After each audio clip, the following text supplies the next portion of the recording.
Gas সংকটের কারণে দেশের শিল্প কারখানার উৎপাদন প্রায় 40% মতো কমে গেছে। খরচ বেড়েছে গড়ে 30%-এর উপরে। শিল্প উদ্যোক্তারা বলছেন, দ্রুত এই সংকটের সমাধান না হলে বন্ধ হতে পারে দেশের অনেক শিল্প কারখানা। রায়হান শোভনের রিপোর্টে বিস্তারিত। 250-টিরও বেশি ডিজাইন অপশন নিয়ে ওয়ালটন স্মার্ট ফ্রিজ, বোঝে আপনার প্রয়োজন।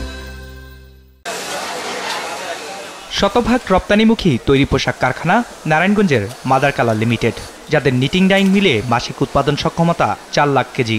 মাসে প্রায় 15 লাখ পিস টি শার্ট আর পলো তৈরির সক্ষমতা আছে কারখানাটির। তবে সাম্প্রতিক গ্যাস সংকটে উৎপাদন নেমেছে অর্ধেকে। প্রতিষ্ঠানটি জানিয়েছে দৈনিক 12 PSI চাপের গ্যাস দরকার হলেও তারা পাচ্ছেন 1 থেকে 3 PSI চাপের গ্যাস।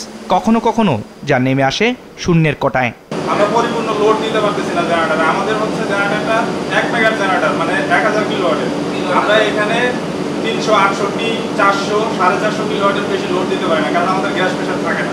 মাঝে মাঝে গ্যাস প্রেশার একেবারে শূন্য হওয়ার ফলে জেনারেটর একেবারে বন্ধ হয়ে যায়। মেশিনে চলা অবস্থায় যে ফেব্রিকগুলো ওগুলো নষ্ট হয়ে যায়। নষ্ট হওয়ার কারণে এগুলোকে ঠিক করতে হয়, পুনরায় ডিজাইন করতে হয়। তখন উৎপাদন ব্যয় অনেক গুণ বৃদ্ধি পায়। তথ্য বলছে, তৈরি পোশাক মালিকদের সবচেয়ে বড় সংগঠন বিজিএমের সদস্যভুক্ত কারখানার সংখ্যা 1024টি। বিকেএমের সদস্যভুক্ত কারখানা আছে 699টি, আর বস্ত্রকল মালিকদের সংগঠন বিটিএম এর আওতায় আছে 359টি কারখানা। ব্যবসায়ীদের দাবি, এসব কারখানার বেশিরভাগই এখন চাহিদা অনুযায়ী গ্যাস পাচ্ছে না, ফলে ব্যবহার করা যাচ্ছে না কারখানাগুলোর সক্ষমতার 60%। মূল্য অস্বাভাবিকভাবে বেড়েছে, এইটা একটা আমাদের উপর চাপ। আর দ্বিতীয়ত হলো যে পাচ্ছি না আমরা। মূল্য বাড়ার পরও যদি কন্টিনিউয়াস পর্যাপ্ত গ্যাস পাওয়া যেত, তাহলে কিন্তু আমরা প্রোডাকশন দিয়ে সেটাকে কাভার দেওয়ার চেষ্টা করতে পারতাম, কিন্তু সেইটাও কিন্তু পারছি না। এইভাবে যদি চলতে থাকে তাহলে বহু ইন্ডাস্ট্রি কিন্তু বন্ধ হয়ে যাবে। তৈরি পোশাক শিল্পের মতো একই সমস্যায় ভুগছে দেশের ইস্পাত শিল্প কারখানাগুলো। দেশে ছোট বড় মিলিয়ে ইস্পাত কারখানা আছে 2 শতাধিক, যার মধ্যে বড় কারখানা আছে 40টি। হিসেব বলছে, এসব কারখানাগুলোর বছরের উৎপাদন সক্ষমতা প্রায় 1,10,00,000 টন।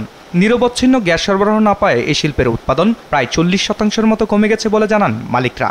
এছাড়া বিকল্প জ্বালানির ব্যবহারের ফলে টন প্রতি উৎপাদন খরচ প্রায় 5,000 টাকা বেড়ে গেছে বলেও দাবি তাদের। গ্যাস ব্যতিরেকে আমাদের রিহিটিং চলবে না, ওইটার কোনো বিকল্প নাই। ওটা কোনো বিদ্যুতে রান করে না অথবা অন্য কোনো প্রসেসে রান করে না, ওইটার জন্য গ্যাস এসেনশিয়াল।